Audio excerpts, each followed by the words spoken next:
जरा सोचिए। अब हॉर्मूज पर ट्रंप ने जो नाकाबंदी की है उस पर रूस और चीन क्या मिलकर इस नाकेबंदी को खुलवाएंगे? सवाल ये है, चीन और रूस मिलकर क्या अमेरिका को चैलेंज कर सकते हैं और क्या वो चैलेंज शुरू हो गया है? चीन ने तो साफ कह दिया कि अमेरिका को उसके जहाज रोकने का कोई हक ही नहीं है और वो उसके रोके रुकेंगे भी नहीं। दूसरी तरफ रूस है, वो भी अमेरिका के खिलाफ फुल एक्शन में है। आपको रूस के प्लान के बारे में बताएंगे, लेकिन पहले दिखा देते हैं कि चीन ने अमेरिका को क्या कहा है। एक तरफ ट्रंप, दूसरी तरफ आपको बताऊं जिनपिंग और पुतिन। हॉर्मूज स्ट्रेट की नाकाबंदी पर चीन के रक्षा मंत्री एडमिरल डोंग जून की अमेरिका को सीधी धमकी आई है। ईरान से हमारे रिश्तों के बीच कोई तीसरा देश दखल नहीं दे सकता, ये चीन कह रहा है।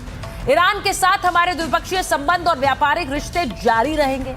हॉर्मूज में किसी और का नहीं, ईरान का कंट्रोल है, चीन ने दो टूक कह दिया है। और इसीलिए हम कह रहे हैं ये चीन क्या ठेंगा दिखा रहा है अमेरिका को, उसे चैलेंज कर रहा है, क्योंकि कह रहा है यहां कंट्रोल तो ईरान का है। हमारे जहाज हॉर्मूज से लगातार आवाजाही कर रहे हैं, हमारे जहाज हॉर्मूज स्ट्रेट से पहले की तरह गुजरते रहेंगे, यानी आप जो करना है करते रहिए, हमारे जहाज तो गुजरेंगे।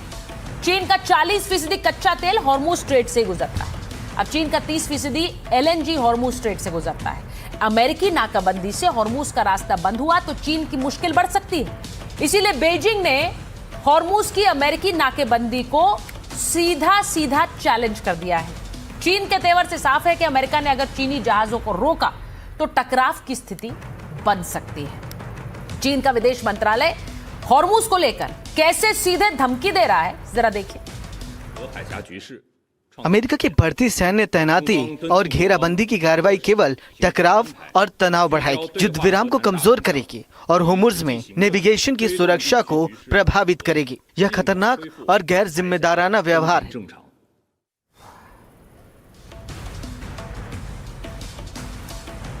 और मैं आपको यह भी बता दूं कि इस वक्त प्रधानमंत्री नरेंद्र मोदी का एक ट्वीट आया है। पीएम मोदी और ट्रंप के बीच फोन पर बातचीत हुई है।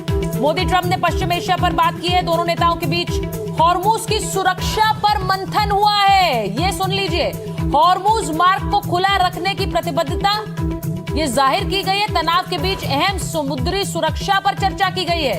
द्विपक्षीय सहयोग की प्रगति पर भी ये चर्चा हुई है। भारत और अमेरिका रणनीतिक साझेदारी भी मजबूत करने पर यह बात हुई है। वैश्विक साझेदारी को और बढ़ाने पर जोर दिया गया है। Received a call from my friend President Donald Trump और हमने we reviewed the substantial progress achieved in our bilateral cooperation, यानी कि हमारे जो आपसी साझेदारी है उसमें किस तरह हम आगे बढ़े हैं, इस पर हमने बात की है। और ये भी कहा कि हम प्रतिबद्ध हैं कि जो भी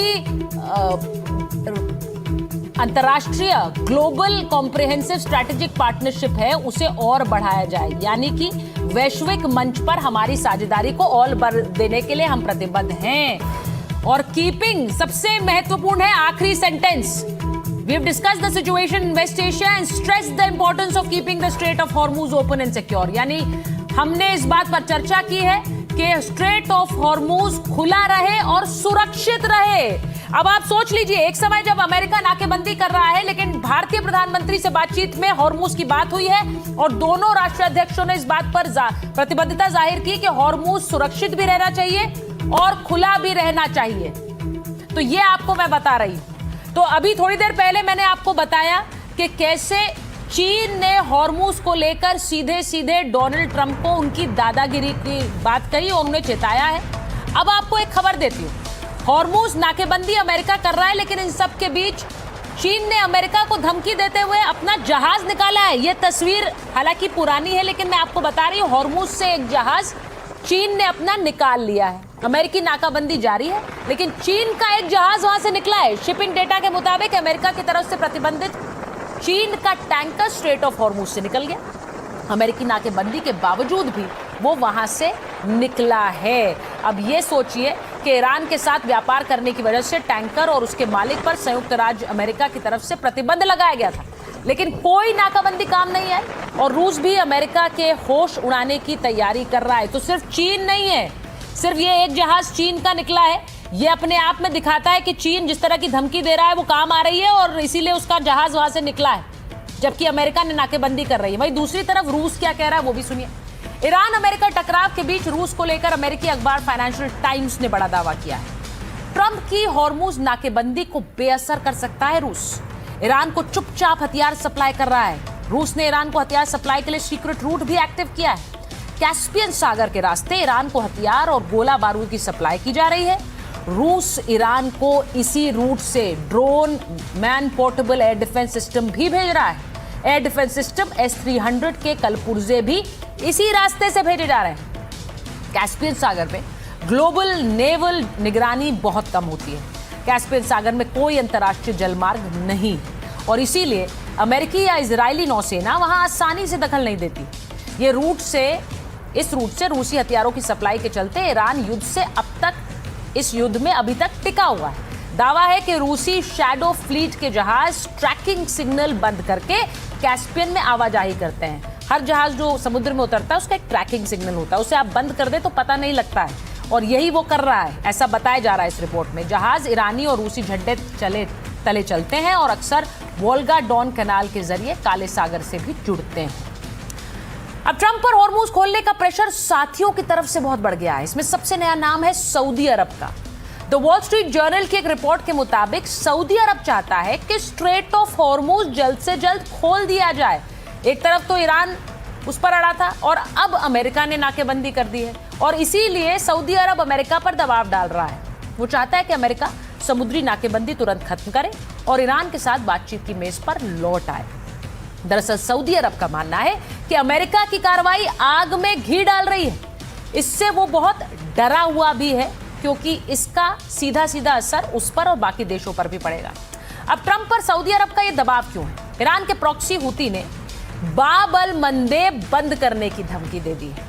अब बाब अल मंदेब स्विज नहर के जरिए एशिया और यूरोप के बीच व्यापार का एक मुख्य रास्ता है। यानी एक तो हॉर्मुज पे तनाव, अब वो कह रहा है कि हम बाब अल मंदेब भी बंद कर देंगे। यहां से रोजाना करीब 93 लाख बैरल तेल और पेट्रोलियम उत्पाद गुजरता है। तो सोचिए, एक तो रास्ता बंद है, दूसरे पर भी अगर संकट आ जाएगा तो इसीलिए सऊदी अरब इससे परेशान है। इस रास्ते से वो तेल का बड़ा कारोबार भी करता है। सऊदी को डर है कि अगर हॉर्मुज न खुला तो हूती लाल सागर को टारगेट करेंगे। अगर हूती ने बाब अल मंदेब बंद किया तो सऊदी अरब की तेल सप्लाई ठप हो जाएगी और इसीलिए ट्रंप पर हॉर्मुज खोलने का एक दबाव सऊदी अरब बना रहा है।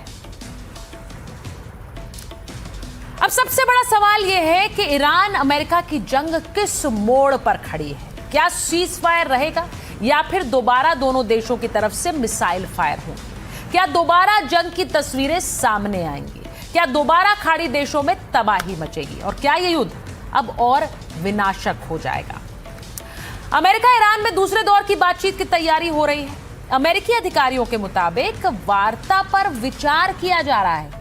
एक समझौते पर पहुंचने के लिए आमने सामने बैठेंगे। बातचीत के दरवाजे अभी बंद नहीं है, अमेरिकी अधिकारी कह रहे हैं।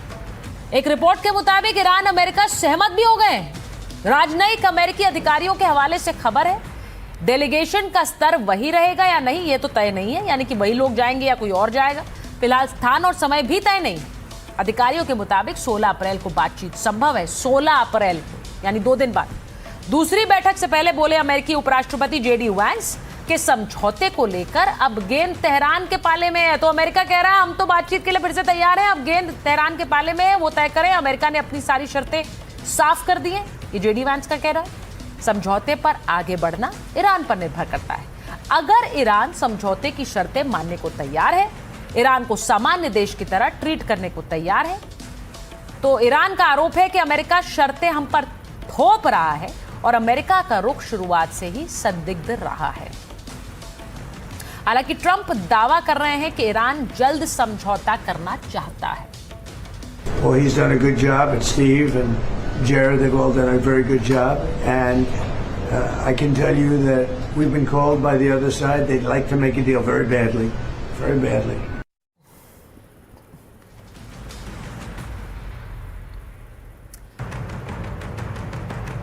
अब सवाल है कि अगर मीटिंग होगी तो कहां होगी, क्योंकि इसको लेकर अभी तक सस्पेंस बना हुआ है। अगली बैठक की लोकेशन को लेकर एक सस्पेंस है। एक बार फिर चर्चा में इस्लामाबाद का नाम आ रहा है। आप देखिए, एक तरफ इस्लामाबाद है और एक तरफ जिनीवा है। ये दो इसलिए मैंने यहां पर आपको दिखा रही हूं क्योंकि ये दो वार्ता के केंद्र हो सकते हैं। अंतिम फैसला तो अमेरिका और ईरान लेंगे, लेकिन स्विट्जरलैंड के जिनीवा को लेकर भी विचार किया जा रहा है। पूरी दुनिया इस बैठक पर नजर रखे हुए है। रॉयटर्स की रिपोर्ट कहती है कि इस्लामाबाद में बातचीत संभव है। बातचीत के लिए इस्लामाबाद लौट सकता है डेलीगेशन। अगले दौर की बैठक की तैयारी भी पाकिस्तान ने कर दी है। बैठक के समय को लेकर दोनों देशों से बातचीत चल रही है। समय की कमी की वजह से लोकेशन जल्द तय होगी। अब 21 अप्रैल को युद्ध विराम की मियाद खत्म हो रही है। सीज फायर खत्म होने से पहले समझौता करना होगा, और समझौता नहीं हुआ तो खाड़ी क्षेत्र में जंग का खतरा बढ़ जाएगा। दोनों देश लोकेशन पर जल्द फैसला लेना चाहते हैं, समय सीमा से पहले अंतिम ड्राफ्ट पर मोहर लग सके। दूसरी तरफ से पाकिस्तानी मीडिया क्या दावा कर रही है, जरा ये भी सुन लीजिए। पाकिस्तानी मीडिया ये दावा कर रही है कि खुद डोनाल्ड ट्रंप इस बैठक में शामिल हो सकते हैं। तो ये खबर पाकिस्तानी मीडिया दे रही है कि डोनाल्ड ट्रंप इस बातचीत को लीड कर सकते हैं। अब वो होगा कि नहीं हमें नहीं पता है, लेकिन ये बातचीत अमेरिका और ईरान दोनों के लिए है। अब इन तस्वीरों को देखिए।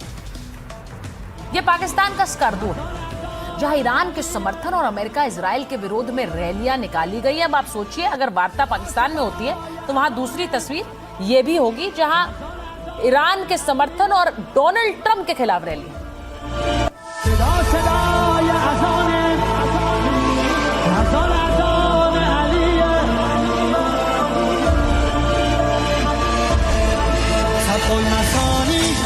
पहलवानी बच्चे अजानी सिक्के जहानी